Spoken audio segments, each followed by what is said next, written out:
आदमी की पुनर्जन्म के बाद सबसे पहली चीज ये थी कि वो दौड़ता हुआ जाकर 100 गॉब्लिन्स को मार डाला ताकि मिशन ट्रिगर हो और एक फरिश्ता आए। लेकिन जब फरिश्ता उसे इनाम देने वाला था तो उसने बिना झिझक उसके नाजुक चेहरे पर एक जोरदार मुक्का मारा। फरिश्ता अभी समझ भी नहीं पाया कि क्या हुआ। अगले ही पल वो तेजी से आगे बढ़ा और फरिश्ते के सीने में तलवार घोंप दी। उसे बखूबी पता था कि ये पवित्र दिखने वाला फरिश्ता असल में एक ऐसा शैतान है जो इंसानों को खिलौने समझता है। और मैं फरिश्ते को मारने का असली कारण यह था कि मैं उसकी फरिश्ते के खून को हासिल कर सकूं। इसका इस्तेमाल करके मैं अलग अलग प्रोफेशन में से डेथ गॉड की जगह पर ट्रांसफर कर सकता था। पिछले 99 जन्मों में मैं इसी डेथ गॉड प्रोफेशन के दम पर आखिरी लेवल तक पहुंचा था, लेकिन कमरे में दाखिल होने के लिए 5 लोगों का होना जरूरी था। जब मैं अकेला था तो मुझे फिर से मिटा दिया गया। मैं जागा तो मैं उसी दिन पर था जब फरिश्ता पहली बार इंसानों की दुनिया में आया था। उसने हमें अपनी ताकत दिखाई और फिर गेम के नियम बढ़ाए। 15 से 29 साल के लोग चुने जाएंगे और गेम में मिले इनाम सीधे असली दुनिया में ले जाया जा सकता है। फिर उसने हमें गेम वर्ल्ड में भेज दिया।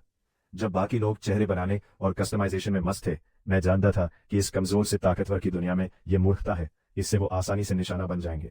इसके बाद फरिश्ते ने कहा कि सियोल के प्रतियोगी 1.8 मिलियन लोग हैं, लेकिन असल में यहाँ बस 10,000 लोग भी नहीं है। उसने बताया कि सभी को अलग अलग जोन में बांटा गया है और फिर स्टेटस बार का इस्तेमाल कैसे करना है समझाया। आस एक गोब्लिन बुलाया। जब बाकी लोग घबराए हुए थे और नहीं समझ पा रहे थे क्या करें, मैं सबसे पहले आगे बढ़ा। जब वे मुझे वापस आने और साथ रहने के लिए कहने वाले थे, मैंने एक बड़ा कदम आगे बढ़ाया, शरीर को घुमाया और एक जोरदार फ्लाइंग किक मारी, जिससे वो ताकतवर गॉब्लिन 2.5 मीटर दूर तक उड़ गया। ये देखकर मेरे पीछे खड़े लोग हैरान रह गए। उसी वक्त मैंने मौके का फायदा उठाकर गॉब्लिन का गिरा हुआ हथियार उठा लिया। इस बार मेरा दिखावा करने का मकसद सिर्फ किसी शक्ति नजरों से बचना नहीं था, बल्कि उस एंजल का ध्यान अपनी ओर खींचना भी था। मैं सोच ही रहा था कि दूर खड़ा गॉब्लिन अपने साथी के मारे जाने को देखकर हथियार उठाए मेरी तरफ दौड़ा, लेकिन अगले ही पल मैंने एक शानदार दौड़ लगाकर उसे अपनी तलवार से मार गिराया। ये देखकर सब लोग मेरी असली पहचान के बारे में अटकलें लगाने लगे और उन्हें लगा कि गॉब्लिन्स भी कुछ खास नहीं है। अचानक एक गॉब्लिन उड़ता हुआ आया और सीधे एक जवान आदमी को आसानी से जमीन पर पटक दिया। जो लोग अभी तक लड़ने के लिए तैयार थे, उनके दिमाग में अब बस भागने का ख्याल ही था। लेकिन ये मारने वाले गॉब्लिन्स कोई आसानी से किसी को छोड़ने वाले नहीं थे। जगह पूरी तरह से नरक जैसी हो गई, चीखें गूंजने लगी, और जो इस खेल में मर जाते थे वे असल दुनिया में कभी भी वापस जाग नहीं पाते थे। अब उनके दिमाग में सिर्फ एक ही बात थी, जिंदा रहना। उनका शरीर खुद ब खुद भागने की कोशिश कर रहा था। पहली बार जब मैं वहां था मेरी भी हालत वैसी ही थी, लेकिन चारों ओर मजबूत मैग्नेटिक फील्ड लगी थी जो लोगों को इधर उधर भटकने से रोकती थी।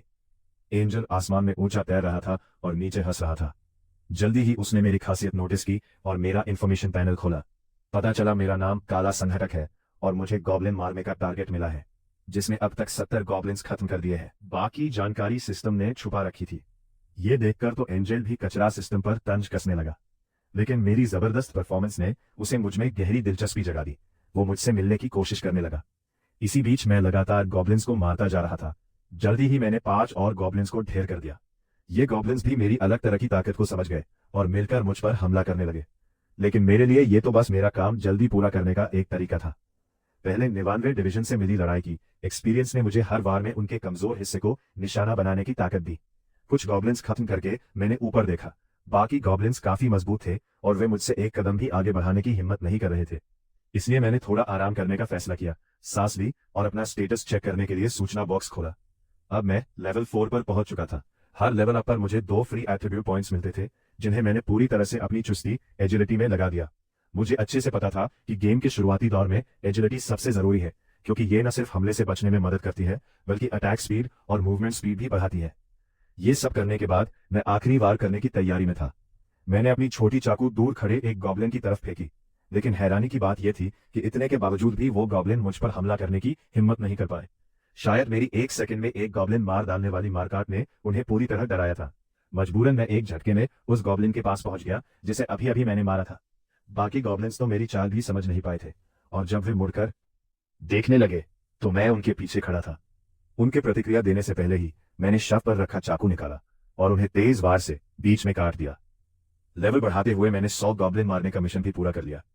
मैं इतनी तेजी से और बेतहाशा गॉब्लिन्स का सफाया कर रहा था, सिर्फ फरिश्तों का ध्यान खींचने के लिए नहीं, बल्कि टॉप रैंक हासिल करने के लिए भी, क्योंकि टॉप 3 खिलाड़ियों को उनके रैंक और मिशन पूरा करने के टाइम के हिसाब से अतिरिक्त इनाम मिलता है। और मैं इस एरिया का नंबर 1 खिलाड़ी बन चुका था, जिससे मुझे सबसे नीचे के लेवल की एक रेयर हथियार चुनने का मौका मिला। मेरी स्पीड भी पूरे गेम के अंदर सबसे ऊपर थी, तो मुझे एक स्पेशल इनाम भी मिल गया। फिर मैंने सोचा पहले इस हथियार चुनने का ऑप्शन यूज कर लूं। क्लिक किया तो 3 हथियार आए सामने। भले ही ज्यादा ऑप्शन नहीं थे, लेकिन कुछ तो था। सोच विचार के बाद मैंने एक खंजर चुना जो मेरी फुर्ती बढ़ाता था। हथियार चुनने के बाद आसपास का माहौल अभी भी काफी उलझा हुआ था। जब मैं सूचना बॉक्स बंद करने वाला था, तभी मेरी नजर एक अलग चीज पर पड़ी। ये अंतिम वापसीकर्ता टाइटल था, जो पहले 99 बार कभी नहीं आया था। पर मैंने ज्यादा ध्यान नहीं दिया और एक रैंडम रून फ्रैगमेंट निकाला। ये हर खिलाड़ी को गेम में आने पर मिलता है और ये एक टैलेंट अपने आप खिलाड़ी पर एक्टिवेट कर देता है। मुझे टाइम रिवर्सल रून मिला था, जिसके चलते मैं 99 बार रीडो रोल बैक कर पाया। अब 100वीं बार मैं जानता था कि ये रून एक्टिवेट नहीं होगा। अगर मैं इसे फिर से एक्टिवेट कर पाता तो इसका मतलब होता कि मुझे अनलिमिटेड रिकरेंस की पावर मिल गई। तभी सिस्टम ने बताया कि मैं 100 बार रिकरेंस कर चुका एक अंतिम वापसीकर्ता के रूप में मान्यता पा चुका हूं और मुझे ये खास टाइटल मिला है। मैं खुद हैरान रह गया, क्योंकि इस गेम में टाइटल रून से भी ज्यादा ताकतवर और दुर्लभ होते हैं। इस टाइटल का फायदा यह है कि मेरी मौत के बाद मेरी आत्मा 1 मिनट तक मौजूद रहती है और उस दौरान मैं कभी भी पूरी तरह से स्वस्थ होकर वापस आ सकता हूँ। जान लो कि भले ही इलाज करने वाला सबसे ताकतवर पुजारी भी हो, उसके पुनर्जीवन का कौशल सिर्फ 30% जीवन के साथ ही किसी को वापस ला सकता है। इस कौशल के साथ इस बार मैं जरूर गेम पूरा कर लूंगा। आखिर में कोई दिक्कत ना हो, इसलिए मैंने अपना टाइटल छुपा ही रखा। फिर मैंने अपनी ब्लू बेल्ट को ठीक किया और आसपास देखा तो पता चला बाकी लोगों के काम भी लगभग पूरे हो चुके हैं और जो हमेशा मुझ पर इल्जाम लगाता था, वो बदमाश यॉनिंग भी इस बार बच गया। एंजल आसमान में उड़ते हुए बोर हो रहा था। भले ही लोगों की संख्या धीरे धीरे कम हो रही थी, लेकिन गॉब्लिन्स की तादाद भी खत्म नहीं हुई थी। फिर उसने अपने पंख फड़फड़ाए और नीचे लोगों से पूछा, क्या आप लोग और मस्ती करना चाहते हो? अभी अभी एक नरक जैसी लड़ाई से गुजर चुके लोग कुछ बोल ही नहीं पा रहे थे। फिर जमीन पर पड़े शव एक एक करके गायब होने लगे। जब युद्ध भूमि साफ हो गई तो दूर एकदम से बहुत सारी रोशनी की किरणें उभरी। अगले पल बारिश की बूंदों की तरह गॉब्लिन्स उन किरणों से बाहर निकले। ये देखकर लोग पूरी तरह खफा हो गए। एंजल एक पागल जैसी मुस्कान के साथ बोला कि उसने फिर से 50,000 गॉब्लिन्स भेजे हैं ताकि तुम लोग अपना मिशन पूरा कर सको। अब तुम्हें संख्या की कमी की चिंता नहीं करनी पड़ेगी। एंजल के आदेश पर गॉब्लिन्स पागलों की तरह भीड़ की ओर टूट पड़े। जो लोग अभी अभी नरक से बाहर आए थे, वे फिर से एक और नरक में फंस गए। अब लोग अपनी जान बचाने के लिए कोई भी हथकंडा अपनाने लगे, यहाँ तक कि अपने ही साथियों को भी धोखा देने से नहीं चुके। लेकिन इससे ही काम पूरा करने वालों की संख्या बड़ी तेजी से बढ़ने लगी। जैसे जैसे लड़ाई आगे बढ़ी, कई लोग धीरे धीरे इसे अपनाने लगे। मैं तो पहले ही काम पूरा कर चुका था, इसलिए बस चुपचाप वहीं बैठकर आराम कर रहा था। काम पूरा करते ही ऊपर से रोशनी की किरणें आती थी, जिससे और कोई अंदर नहीं आ पाता था और मैं भी बाहर नहीं निकल सका।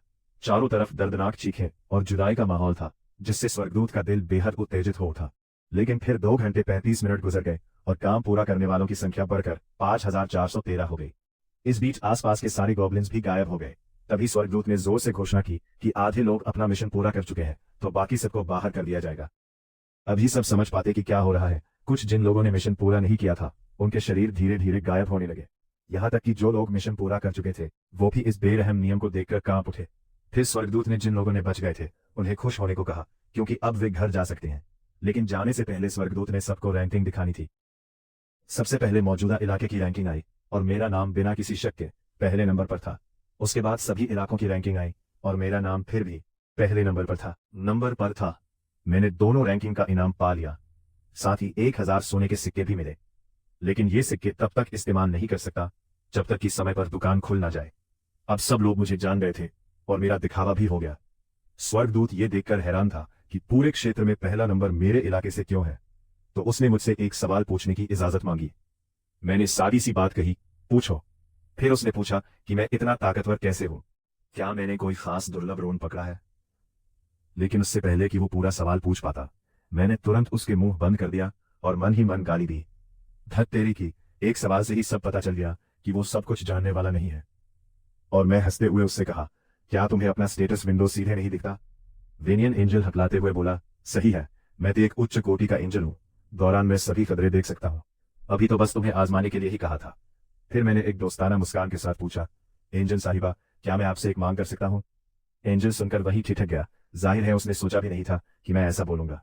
जवाब देने से पहले मैंने कहा, मुझे लगता है पहली इनाम बहुत मामूली है। ये सुनकर वहां मौजूद सभी लोग हैरान रह गए। हाँ, वे जानते थे कि मेरी ताकत बड़ी है, लेकिन फिर भी एंजल से टकराना कोई मामूली बात नहीं। एंजल गुस्से में आकर बोला, तुमने अभी क्या कहा? मैं बिना झिझक दोबारा वही बात दोहराया और कहा कि मैं चाहता हूं कि मुझे बेहतर इनाम मिले। ये कहते ही सबकी नजरें मुझ पर टिक गई। एंजल सोच रहा था कि एक ऐसा नीच इंसान मुझसे मांग कर रहा है। भले ही शुरुआत में मैंने अच्छा प्रदर्शन किया था और वह मुझ में रुचि रखता था, लेकिन अब सोचता है कि कुछ गोब्लिन मार डालने के बाद मैं उससे ऐसे बर्ताव कर रहा हूं। वह गुस्से में हाथ उठाने लगा कि मुझे मिटा डाले, लेकिन फिर उसे याद आया कि उसने अपनी पावर हाल ही में दूसरों को डराने के लिए इस्तेमाल कर दी थी। अचानक उसे एक चाल सूझी। उसने मुझ पर एक शरारती मुस्कान दी और पूछा, तुम बेहतर इनाम चाहते हो, है ना? फिर उसने धीरे धीरे जमीन पर पैर रखा और सबको इंतजार करने को कहा कि वह मुझे जंगल के पास ले जाकर बात करेगा। एंजल का यह कदम पूरे माहौल को हिला दिया। सब फुसफुसाने लगे कि क्या सच में एंजल मुझे इनाम देगा। यांगमिंग मेरी तरफ देखते हुए कुछ परिचित सा महसूस कर रहा था। जब हम जंगल पहुंचे, एंजल ने देखा कि मैं थोड़ा पीछे रह गया हूं, तो बोला, जल्दी आओ। जब वह सोच रहा था कि सिस्टम से मेरा इनाम कैसे बदले, तो उसके दिमाग में एक बुरी सोच आई, मुझे खत्म कर देना। उसने आगे देखा और जब हम एक पत्थर पार करने वाले थे, उसने मुझ पर हमला करने की तैयारी की। जब वहां पहुंचा तो मुड़कर मुझसे पूछा कि मैं किस तरह का इनाम चाहता हूं, लेकिन जवाब में उसे मेरी गोली जैसी मुक्का लगी। उसे ज्यादा प्रतिक्रिया देने का मौका नहीं मिला। मेरी एक साफ सुथरी पंच उसकी आंखों पर लगी। जोरदार झटका उसे करीब 2.5 मीटर पीछे धकेल दिया। उस वक्त उसका दिमाग पूरी तरह खाली था। गिरने के बाद वह जल्दी से उठ खड़ा हुआ, अपने मुंह के कोने को पोंछा और देखा कि एक नीच इंसान ने उसे खून बहा दिया है। फिर वह जल्दी से उठकर मुझ पर हमला करने को तैयार हुआ, लेकिन जैसे ही वह मुड़ा, देखा कि मैं वहां कहीं नहीं था, क्योंकि मैं पहले ही उसकी पीठ के पीछे आ चुका था। फिर मैंने उसके पीछे के पंखों को पकड़ लिया। उसने दोबारा घूमने की कोशिश की, लेकिन मेरी दूसरी हाथ ने उसकी गर्दन पकड़ ली। अगली ही सेकंड में मेरी बाएं हाथ की ताकत से उसके पंख जोर से फट गए, लेकिन मैं यही नहीं रुका। उसे जमीन पर पटक दिया, दूसरे पंख को भी पकड़ लिया। आखिरकार उसकी चीखों के बीच मैंने उसके दोनों पंख तोड़ दिए। ये सब बहुत जल्दी हुआ। जब तक उसका पूरा शरीर दर्द से भर गया, तब तक उसे समझ आया कि यह सब सच है। फिर मैंने उससे पूछा, कैसा लग रहा है? बहुत दर्द हो रहा है ना? फरिश्ता कांपते हुए बोला। मैंने कहा, बिल्कुल। 5 मिनट बाद तुम भी मुझसे ये सवाल पूछोगे, और हंसते हुए कहा। फरिश्ता गुस्से में उठकर बोला, तुम क्या कह रहे हो? समझ नहीं आ रहा। मैं जमीन पर पड़े पंखों को उठाकर उससे पूछा, क्या तुम अपने पंखों में छुपे खंजर से मुझे मारने का सोच रहे हो? लेकिन फरिश्ते ने कहा कि उसने कभी मुझे मारने का इरादा नहीं किया। अब और झूठे और नीच बहाने मत बनाओ बेलियल। मैं तेरे मासूम चेहरे को देखकर सब समझ गया हूं। जब बेलियल ने मेरा नाम सुना तो वह पूरी तरह से हैरान रह गया। उसे समझ ही नहीं आया कि मैं एक मामूली इंसान कैसे उसके जैसे महान फरिश्ते का नाम जान सकता हूं। मैंने उसे बताया कि इतना जानने की जरूरत नहीं है। फिर मैंने अपना बैग खोला और अभी अभी मिली हुई छुरी निकाली। जब उसने मुझे हथियार निकालते देखा तो बेलियल पूरी तरह घबरा गया। वह घबराकर मुझसे पूछने लगा कि मैं क्या करने वाला हूं, और धमकी देने लगा कि बस अपनी उंगली हिलाएगा तो मेरा सिर चूर चूर कर देगा। लेकिन मैंने तुरंत उसकी बात का पर्दाफाश कर दिया कि उसके मारने की ताकत पहले ही खत्म हो चुकी है। इस हालात को देखकर बेलियल ने कहा कि अगर मैं उसे मार डालूं तो उसके साथी इसे बर्दाश्त नहीं करेंगे। जब उसने साथी कहा तो मैं हंस पड़ा।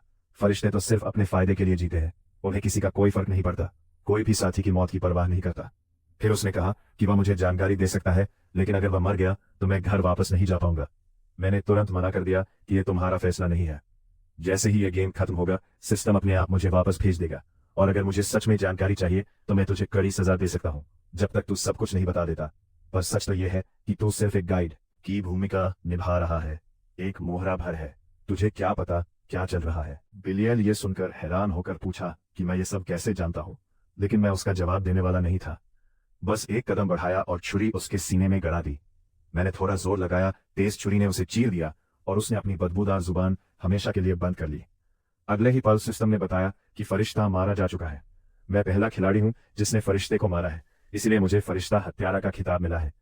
वो मुझे सी दुश्मनों का सामना करते वक्त मेरी सारी एट्रीब्यूट्स दोगुनी कर देता है।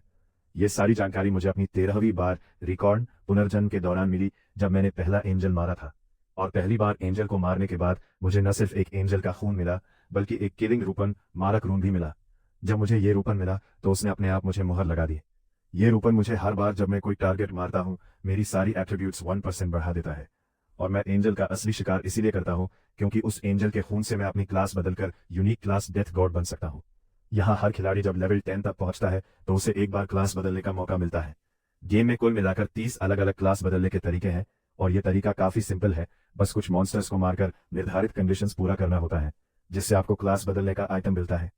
और डेथ गॉड इसीलिए यूनिक क्लास है क्योंकि इसके लिए कंडीशन यह है कि आप पहला खिलाड़ी हो जिसने एंजल मारा हो। डेथ गॉड सभी क्लासेस में सबसे टॉप लेवल का है। आम क्लासेस इसकी तुलना भी नहीं कर सकती क्योंकि इसमें एक्स्ट्रा एट्रीब्यूट्स, एडवांस रूपन और स्किल कंस्ट्रक्शन होता है। एंजल के खून को संभालने के बाद मैं तैयार हुआ पूरे सर्वर का पहला बॉक्स खोलने के लिए। जैसे ही बॉक्स खुला, मेरे सामने 3 ऑप्शन आए। पहला, दूसरी राउंड के दौरान 3 गुना एक्सपी पाना। दूसरा, 2000 गोल्ड पाना। तीसरा, दूसरी राउंड की जानकारी पाना मेरे लिए अब सबसे जरूरी था। जल्दी से 10वीं लेवल तक पहुंचना और डेथ गॉड बनना। इसलिए मैं बिना झिझके पहला ऑप्शन यानी एक्सपी बढ़ोतरी चुन लिया। ये जीवन मेरी आखिरी वापसी होगी। इसलिए जैसे ही जमीन पर पड़े फरिश्ते के शव धीरे धीरे गायब हुए, सबके स्क्रीन पर तुरंत नतीजे का पॉपअप आ गया और बताया गया कि दूसरी राउंड की गेम 1 फरवरी से शुरू होगी। इसके बाद लोग एक एक करके असली दुनिया में धीरे धीरे जागने लगे। पहले तो सबको लगा कि जो कुछ हुआ वो बस एक सपना था, लेकिन जब उन्होंने देखा कि उस सपने में जो लोग मरे थे वे अभी तक नहीं जागे, तभी उन्हें समझ आया कि शायद जो कुछ हुआ वो सच था। चारों ओर पड़े शव देखकर उनके दिल में खुशी नहीं बल्कि असीमित डर था, क्योंकि उन्हें पता नहीं था कि अगली राउंड में वे खुद जिंदा वापस आ पाएंगे या नहीं। पर बात करें, लेकिन कुछ लोगों की आंखों में उम्मीद और चाहत दिख रही थी, क्योंकि इस खेल में चाहे कोई अमीर हो या कोई बड़ा आदमी, सबकी जीतने की संभावना बराबर थी। बस अपनी ताकत पर भरोसा करना होता था। उसका साथी देख रहा था कि वो इधर उधर क्यों देख रहा है और क्या खोज रहा है। योंगमिंग ने कहा, वो छोटा साथी कहाँ गया? मुझे तो याद है कि बेहोश होने से पहले मैं उसके पास था, लेकिन फिर उसने सोचा कि शायद मैं पहली राउंड में ही मर चुका हूं। तभी उसने पीछे मुड़कर देखा कि एक आदमी एक पूरी कवच पहने हुए है और उसके दिल में एक जबरदस्त उत्साह की लहर दौड़ गई। उसने कोशिश की, जैसे कि गेम में होता था, अपना स्टेटस बॉक्स खोलने की। आसपास के लोग भी देखकर अपने अपने स्टेटस बॉक्स खोलने की कोशिश करने लगे। उन्हें यकीन नहीं हो रहा था कि गेम में मिली ताकतें और हथियार असली दुनिया में भी काम करते हैं। इसे साबित करने के लिए योंगमिंग ने झुककर एक पत्थर उठाया और अपनी हथेली में थोड़ा जोर लगाया, तो वह कठोर पत्थर जैसे टॉफू की तरह टूट गया। वो अब बस महसूस कर रहा था कि आजकल की दुनिया कितनी शानदार और अद्भुत हो गई है। रात को सारे बड़े चैनल लगातार आज की घटना की खबरें दे रहे थे। रिपोर्ट में बताया गया कि एक औरत जो फरिश्ते की तरह सजी थी, वह चौक के ऊपर दिखी और उस फरिश्ते ने एक आम आदमी की तरफ इशारा किया। बस एक शब्द बोला, वो आदमी वही गिर पड़ा और मर गया। फिर उसी फरिश्ते ने अपने हाथ को उस आदमी की तरफ बढ़ाया और एक साथ लगभग 10,000 लोग बेहोश हो गए। जांच में पता चला कि बेहोश हुए लोग ज्यादातर 15 से 20 साल के बीच के थे और ये मामला 128 दूसरे देशों में भी हुआ था। मैं मोबाइल पर खबरें देख रहा था और सोच रहा था कि ये तो बस शुरुआत है। अभी तक कोई ज्यादा ताकतवर व्यक्ति सामने नहीं आया है, इसलिए कानून व्यवस्था अभी ठीक है। धीरे धीरे जैसे जैसे खिलाड़ियों की लेवल बढ़ेगी, वे हथियार बन जाएंगे, ऐसे हथियार जो सेना भी काबू नहीं कर पाएगी, यानी इंसानी हथियार। लेकिन इस बार मैं पिछली बारों की तरह चुपचाप दुनिया को अफरा तफरी में डूबते नहीं देखूंगा, वरना खेल के 20वें राउंड तक भी पहुंचना नामुमकिन होगा। नेज से पहले इंसान एक दूसरे को मार मार कर खत्म हो जाएंगे। पिछली बार के मेरे एक्सपेरिमेंट से मुझे पता चला कि सबसे असरदार तरीका है पूरी ताकत से उन पर काबू पाना और उन्हें कंट्रोल करना।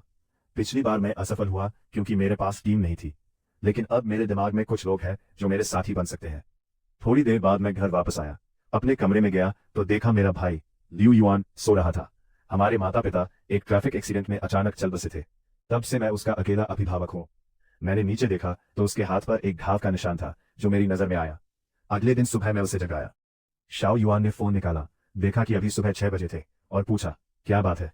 मैंने ज्यादा कुछ नहीं कहा, बस उसकी चादर हटा दी और उसे एक कपड़ा दिया ताकि वह मेरे साथ बाहर चल सके। रास्ते में उसका चेहरा बहुत गंभीर था। उसकी भावनाओं को समझना मुश्किल था, लेकिन मुझे पता था कि वह क्या सोच रहा है। तो मैंने उसे फोन उठाकर देखा कि कल रात क्या हुआ था। उसने फोन उठाकर कल रात की खबरें देखी। अचानक पता चला कि कोई फरिश्ता आया और लोगों को पकड़ ले गया। मैंने उसे बताया कि असल में तो सिर्फ आत्माएं ही पकड़ी गई। फिर वो भागकर मुझसे पूछने लगा क्या मैंने भी 100 गॉब्लिन नाम के राक्षसों को मारने के बाद ही जिंदा बचा हूं। जब मैंने उसे सही जवाब दिया तो वो जल्दी से आया और पूछा कि कहीं मुझे चोट तो नहीं लगी। मैंने कहा कि मैं ठीक हूं, लेकिन वो फिर भी चिंतित था क्योंकि वो जानता था कि मेरा शरीर कमजोर है और मैं भी समझ गया कि वो क्या सोच रहा है। मैंने उसे बताया कि गेम में एक काबिलियत नाम का सिस्टम होता है जो शरीर की ताकत बढ़ाता है और उसे कहा कि जब वो अपनी हालत देखेगा तो उसकी सोच बदल जाएगी। वो रुक गया और मुझसे पूछा कि हमारा अगला मकसद क्या है। मैंने पलटा और कहा कि इस बार हम उस फार्म ताई ख्वाई से मिलने जा रहे हैं जो तुम्हें हमेशा तंग करता है। लियू युआन हैरानी से पूछा कि मुझे ये कैसे पता चला। मैंने उसे बताया कि मैं घर चलाने के लिए कई नौकरियां करता हूं, इसलिए भले ही उसे कोई परेशान करे, वो मुझे फिक्र में नहीं डालना चाहता। और आज पहली बार मुझे अस्पताल से कॉल आया। जब मैं अस्पताल पहुंचा तो पता चला कि उसे तंग किया गया है। इसी बीच फांग ताई क्वाई के अड्डे पर कुछ लड़के जमीन पर पड़े हुए थे। फांग ताई क्वाई ने उन्हें जोर से लात मारी और पूछा कि वे उसके लिए पैसे क्यों नहीं लेकर आए। उसके गुंडे पास में हंसते हुए तमाशा देख रहे थे। ठीक उसी वक्त मैंने गोदाम का दरवाजा खोला और जब फांग ताई क्वाई ने देख लिया कि जो आया है वो ल्यूआन है, तो वो अनायास ही हंस पड़ा क्योंकि उसे बाइक खरीदने के लिए पैसे नहीं मिल रहे थे। लेकिन ल्यूआन इस वक्त समझ नहीं पा रहा था कि मैं उसे यहाँ क्यों ले आया हूँ, और वो डर के मारे कांपने लगा। हालांकि जब फांग ताई क्वाई ने मेरी नजरें देखी तो उसका चेहरा सख्त हो गया। अच्छा दिखता हूं मैं। मेरी हाइट और ल्यूआन की तरह ही कमजोर है, इसलिए उसने मुझे कभी गंभीरता से नहीं लिया। उसकी एक हुक्म पर उसके कुछ गुंडे हमारे पास आने लगे और मेरे सामने आकर मुझे चुनौती देने लगे, लेकिन मैं भी उसे बर्दाश्त नहीं कर सका। मारकर उसका चेहरा चपटा कर दिया। उसके पीछे खड़े साथी ने जोर से मुक्का घुमाकर मुझ पर हमला कर दिया, लेकिन मैंने जल्दी से मुंह झुकाकर बचा और फिर उसके चेहरे पर एक जोरदार मुक्का मारा। आखिरकार मैंने बस 3 आसान मुक्के मारे और वे तीनों जमीन पर गिर पड़े, फिर उठ ही नहीं सके। लेकिन फांग ताइकुई समझता था कि मैंने बस थोड़ा बहुत बॉक्सिंग सीखा है, इसलिए मेरी ताकत उसके सामने कुछ भी नहीं थी। जब मैंने हल्की सी मुस्कान के साथ उससे पूछा, तुमने खबरें नहीं देखी क्या, तो वो सोचने लगा कि मैं उसे हल्के में ले रहा हूं। फिर उसने अपना मुक्का उठाकर मुझ पर हमला किया। उसकी हमले की रफ्तार उसके गुर्गों से दुगनी थी, पर फिर भी वो मुझे पकड़ नहीं पाया। उसने कई बार हमला किया, लेकिन मैं आसानी से बचता रहा। वो समझ नहीं पा रहा था कि अपनी खुद की गर्व की हुई मुक्केबाजी यहां क्यों काम नहीं कर रही। अगले ही पल मैं अचानक ऊपर की तरफ कूदा और उसके चेहरे पर एक जोरदार मुक्का मारा। वो मेरी तेज चाल देखकर चौंक गया और पूरी ताकत से उस मुक्के को झेला, लेकिन अपनी 300 पाउंड की ताकत के कारण वो तुरंत नहीं गिरा और जल्दी ही पलटवार करने लगा, पर उसकी कोशिशें हवा में ही जाते रहे। जब उसने पीछे मुड़ने की कोशिश की तो मैंने फिर से उसके चेहरे पर मुक्का मारा। मेरा ये कदम उसे पूरी तरह गुस्सा दिला गया। वो पागलों की तरह मुझ पर हमला करने लगा। उस वक्त मैंने उसकी बाईं हाथ को पकड़ लिया और दूसरी हाथ से उसके चेहरे पर लगातार कई मुक्के बरसाए। उसके गुर्गे यकीन नहीं कर पा रहे थे कि उनका बॉस इतना बुरी तरह से चोटिल हो गया, लेकिन फांग ताइकुई का दिल नहीं माना। उसे लगा कि अगर वो मुझे एक बार भी सही से मार सके तो मेरी कमजोर काया टूट जाएगी। अंत में मैंने उसे उठाकर 10 से 15 मीटर दूर फेंक दिया। तभी उसे अपनी और मेरी ताकत का बड़ा फर्क समझ आया और वो घुटनों पर गिरकर माफी मांगने लगा। मैंने अपने मुक्के लात बंद कर दी और एक नरम मुस्कान के साथ उसका हाथ पकड़कर हंसते हुए उसे मजबूती से तोड़ दिया। फिर दूसरी हाथ भी तोड़ दिया। गुर्गे इस नजारे को देखकर कहीं और भागने लगे, क्योंकि अब वे वहां रुकने की हिम्मत नहीं कर रहे थे।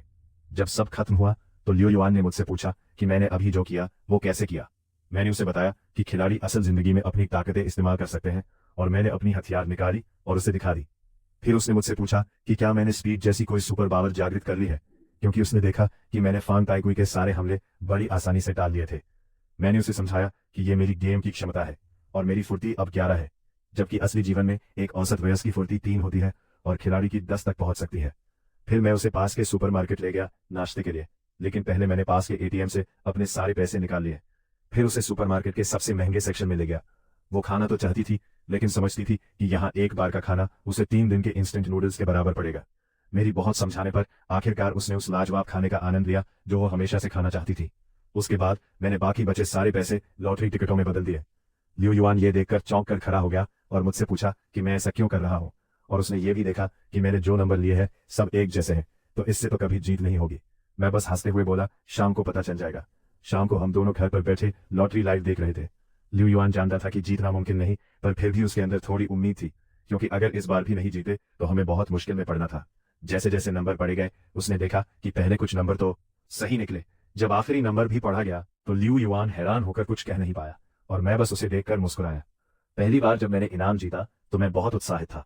अगले दिन मैं टिकट लेकर लॉटरी केंद्र पहुंचा और इंटरकॉम से बात करने लगा। पहले कई बार के अनुभव की वजह से मुझे ये सब आम लगने लगा था। कर्मचारी ने मुझे देखकर सोचा कि मैं कोई छात्र हूं और मन ही मन बोला, सच में मेरी किस्मत बहुत अच्छी है। फिर उसने मुझसे पूछा कि मैंने टिकट कहां से खरीदा है। जब मैंने उसे उस कॉन्वीनियंस स्टोर का नाम बताया तो वो हैरान रह गया, क्योंकि आज सुबह ही उसके एक सहकर्मी ने बताया था कि उसी स्टोर से इतिहास का सबसे बड़ा इनाम निकला है। एक ही नंबर की टिकट 100 बार खरीदी गई थी।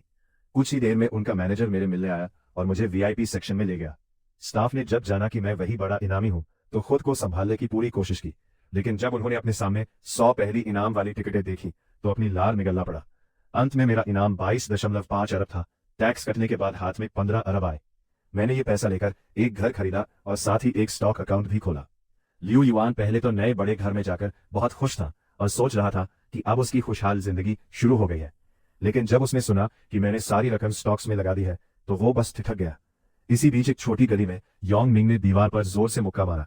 उस वक्त उसे लगा कि उसने अपनी सारी पॉइंट्स पावर में लगा दी है, और सच में यह सबसे सही फैसला था।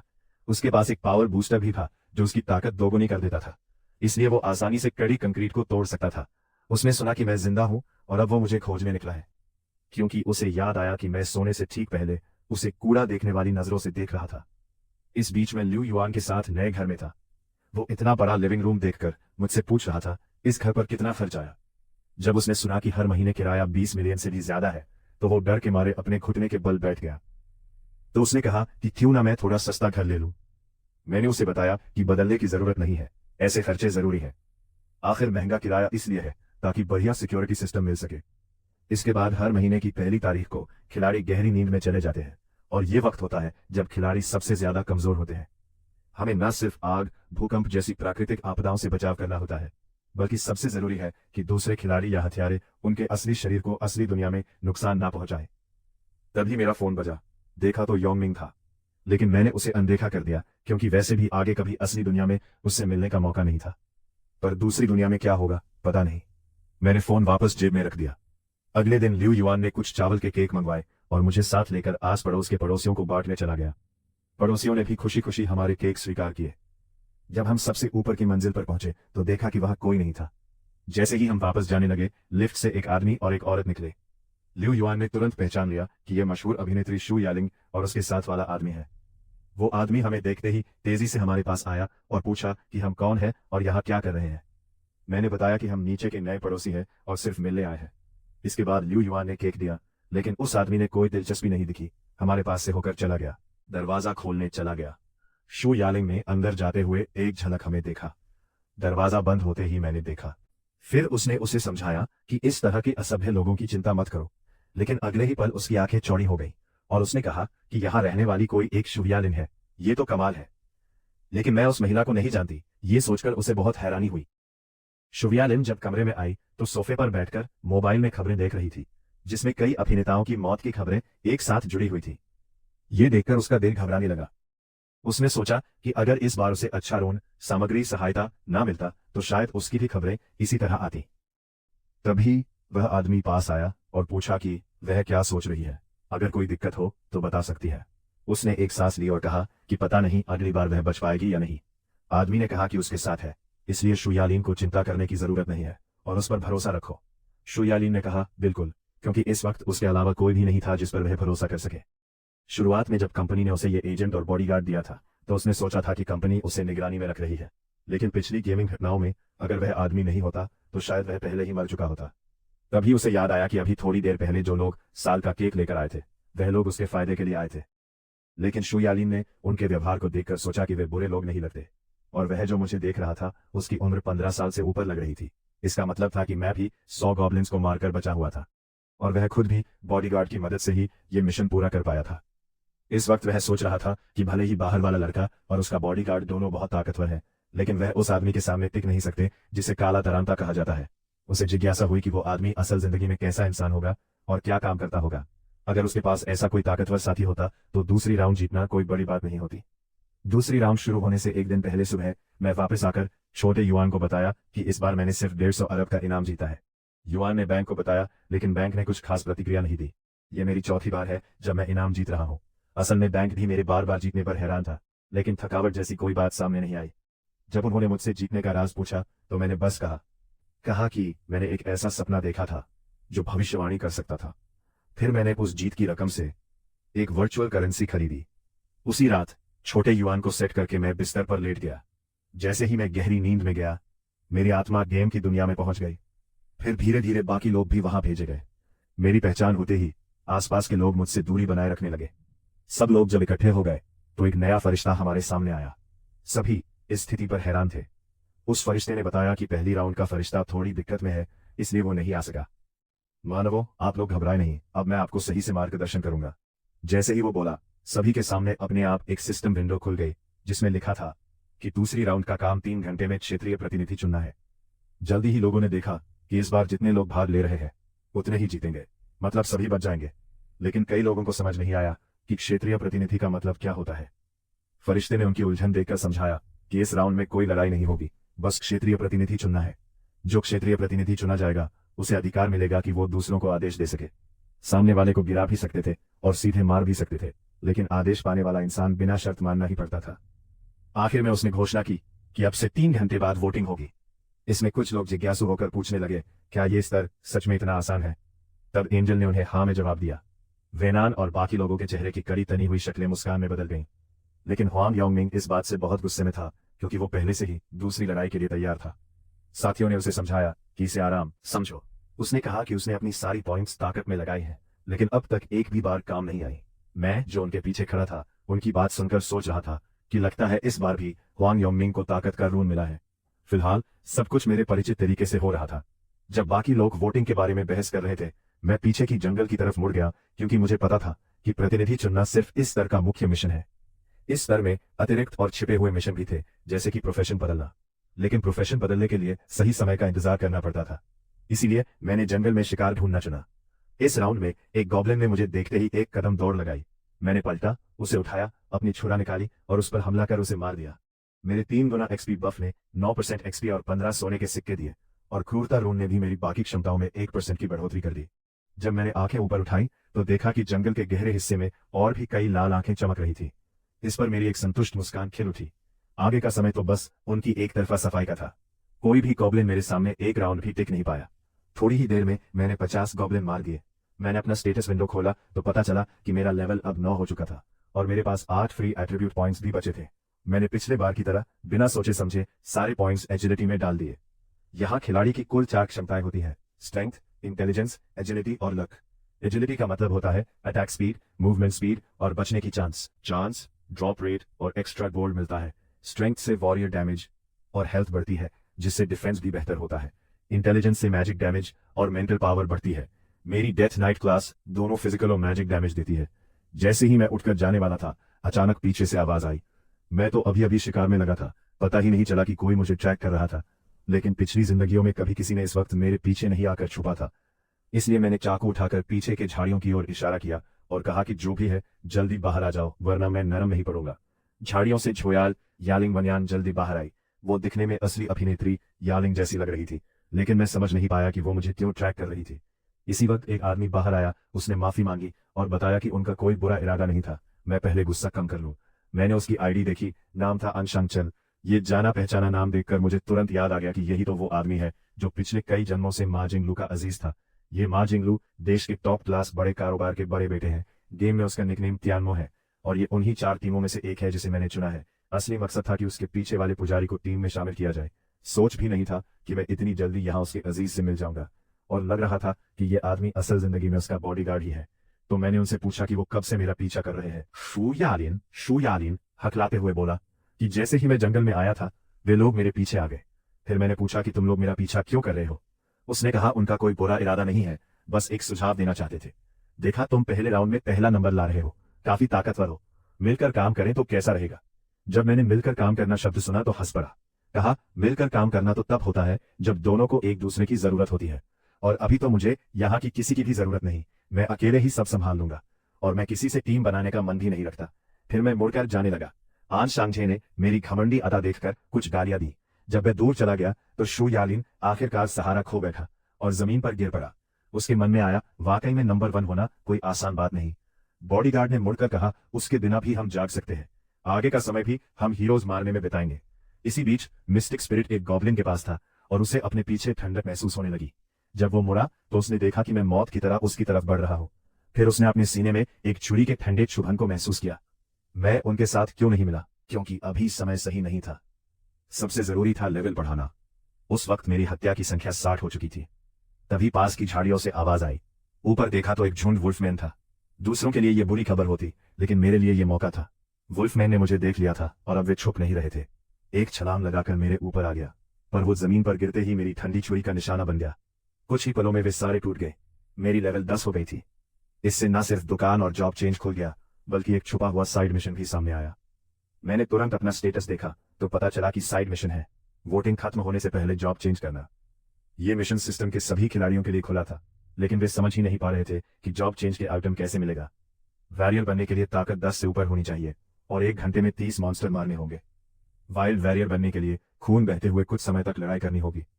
किलर बनने के लिए पीछे से सफलतापूर्वक कई बार अटैक करना होगा।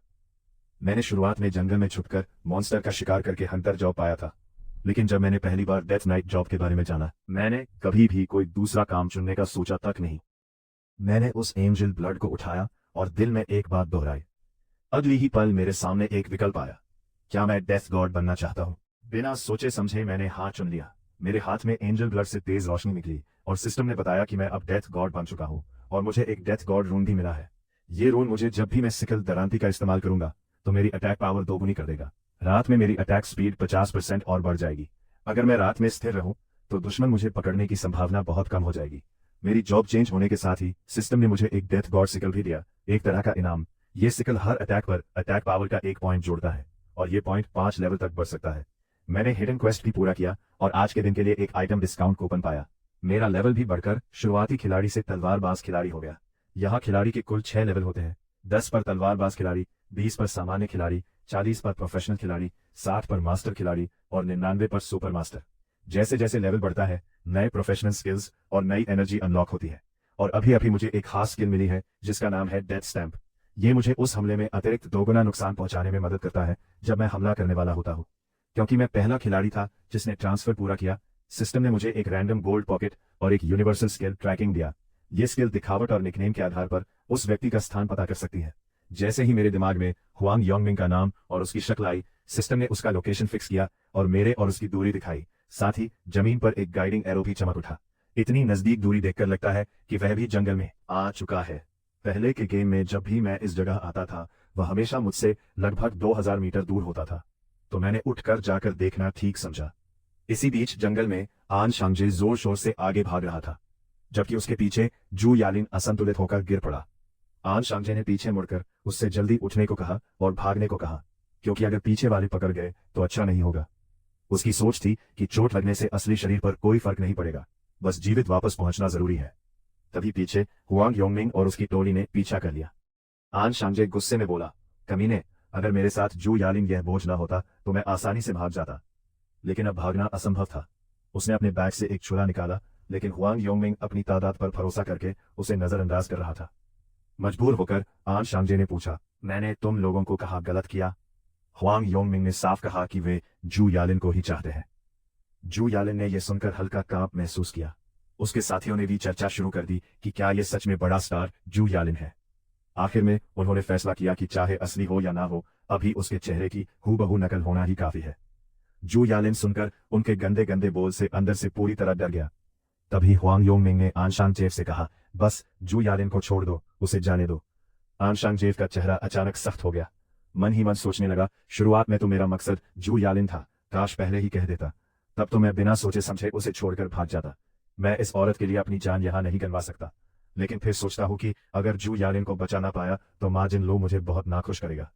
आखिर में उसने दुश्मन को सामना करते हुए लड़ाई की पॉज बना ली। हुआंग योंगमिंग ने यह देखकर दिलचस्पी ली और पूछा, क्या तुम मुझसे लड़ना चाहते हो?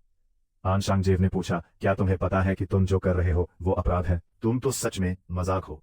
यहाँ कानून नाम की कोई चीज नहीं है, और असली दुनिया में जाकर शिकायत कर भी लो, कोई सबूत नहीं मिलेगा, क्योंकि हम असल में ऐसे नहीं दिखते। आन शांगजेव बहुत गुस्से में था, लेकिन कुछ कर नहीं सकता था क्योंकि उसे पता था कि सामने वाला बिल्कुल सही बोल रहा है। तभी अचानक पास की आवाज ने दोनों का ध्यान खींचा। दोनों ने एक साथ मुड़कर देखा। अगली ही पल पता चला कि मैं पूरे इलाके का नंबर 1 पेड़ के पीछे से निकल आया।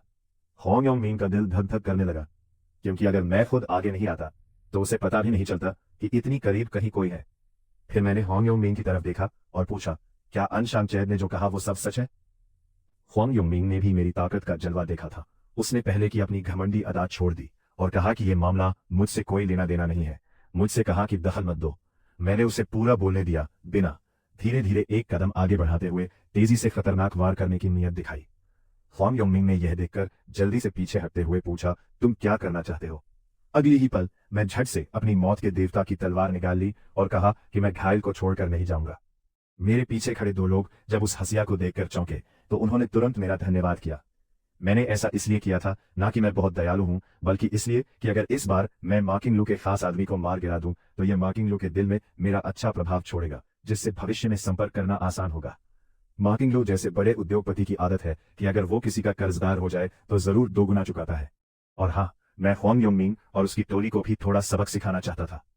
हुआंग योंगमिंग मुझे देखते हुए धीरे धीरे पीछे हट रहा था और बार बार मुझसे दूर रहने की चेतावनी दे रहा था, लेकिन मैं मजाक में उससे पूछ रहा था, तुम लड़ाई नहीं करना चाहते? यह सुनकर वह चुप हो गया। उसे याद आया कि पहली लड़ाई में मैंने गॉब्लिन को एक के बाद एक कैसे मार गिराया था। इस बात को सोचते हुए जब उसने देर तक हमला नहीं किया तो मैंने कहा, बस घुटने टेक कर मुझसे माफी मांगो, मैं तुम्हें जाने दूंगा। ये बात उसकी शान पर लगी। वो कैसे अपने गुंडों के सामने घुटने टेकता।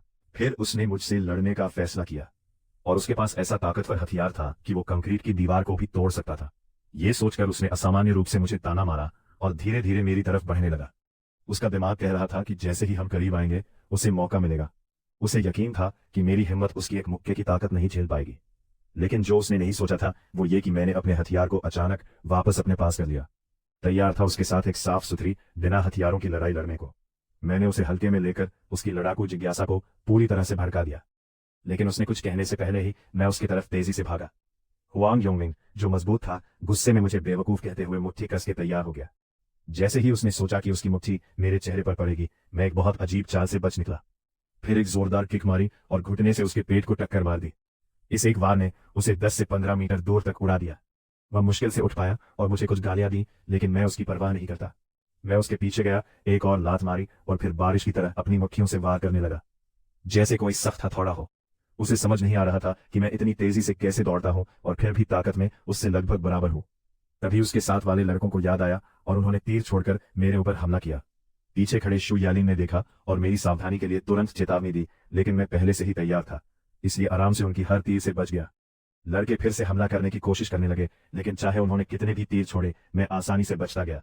बस 2-3 सेकंड में मैं उनके सामने पहुंच चुका था। फिर उनकी डरती हुई नजरों के बीच मैंने अपनी काली हंसली निकाली और एक बार से उसका हाथ हवा में उड़ता देख लिया।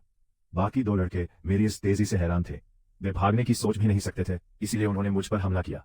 मैं भी अपने नए हुनर को आजमाने लगा। उन्हें निशान लगाया और फिर हंसली से उनके पैरों को काट दिया। आखिरी लड़का इतना डर चुका था कि आगे बढ़ने की हिम्मत नहीं कर रहा था, लेकिन मैं उसे छोड़ने का इरादा नहीं रखता था। मैंने छलांग लगाकर उसके सामने आ गया। अगर तुम हथियार लेकर मुझसे लड़ने आए हो तो परिणाम भुगतने के लिए भी तैयार रहो, मैंने कहा। जैसे ही मैंने बात खत्म की, उसका हाथ भी कट गया। मैं सोच रहा था, सच में ये मौत का निशान है। उनकी कवच भी मेरी हंसली से आसानी से कट जाती है। उनकी हालत देखकर मैं रुका नहीं। इस बार मुझे उन्हें पूरी तरह हराना था। उनके दिल में ऐसा डर बैठाना था जो कभी न मिटे, ताकि वे भविष्य में कोई चालाकी ना कर सके। इसलिए मैंने तीनों को 3 बार और मारे। अंत में मैं हुआंग योंगमिंग के छिपने वाले पेड़ के पास पहुंच गया। उसका हाथ काटते ही जो दर्द हुआ, वो पहले जब वे लोग मुझे तंग करते थे उससे तो बिल्कुल कुछ भी नहीं था। गेम शुरू होने से पहले लगभग हर दिन वे लोग मुझे मारते थे। यह सोचकर मैंने उसका दूसरा हाथ भी काट दिया। शु यालिन और आन शांगजे जो मैं कर रहा था देखकर स्तब्ध रह गए। मेरी यह निर्दयी और क्रूर तरीका दूसरों को क्रूर लग सकता है, लेकिन आन शांगजे मेरी इस प्रवृत्ति को पसंद करता था। इस वक्त वह मुझे माओ जिंगलू के बराबर का प्रतिभाशाली समझ रहा था। काम खत्म होने के बाद दोनों ने फिर से मेरा धन्यवाद किया। मैंने कहा, तुम लोग ठीक हो तो अच्छा है, वो कुछ लोग शायद अब फिर से दिक्कत नहीं देंगे। फिर शु यालिन ने मुझसे पूछा, ऐसे करते रहें तो वे मर जाएंगे क्या? मैंने दान शांत होकर कहा, मर गए तो क्या हुआ, वे तो बस कूड़ा है। इस बात से मुझे लगा कि वो काफी नरम दिल वाली है। वो कोई संत नहीं है तो क्यों उसे उन कूड़ेदानों की जान की परवाह हो? क्या इसलिए कि वो एक सार्वजनिक व्यक्ति है और छवि बनाए रखनी है? इस पर आन शांगजे ने पूछा, तुम क्यों उन लोगों की जान छोड़ते हो? एक बार में कितनों को मारना कोई बड़ी बात नहीं होगी, है ना? जमीन पर पड़ा हुआ हुआंग योंगमिंग डर के मारे कांप उठा। मैं भी सोचने लगा, सच में माओ जिंगलू का सबसे भरोसेमंद साथी है।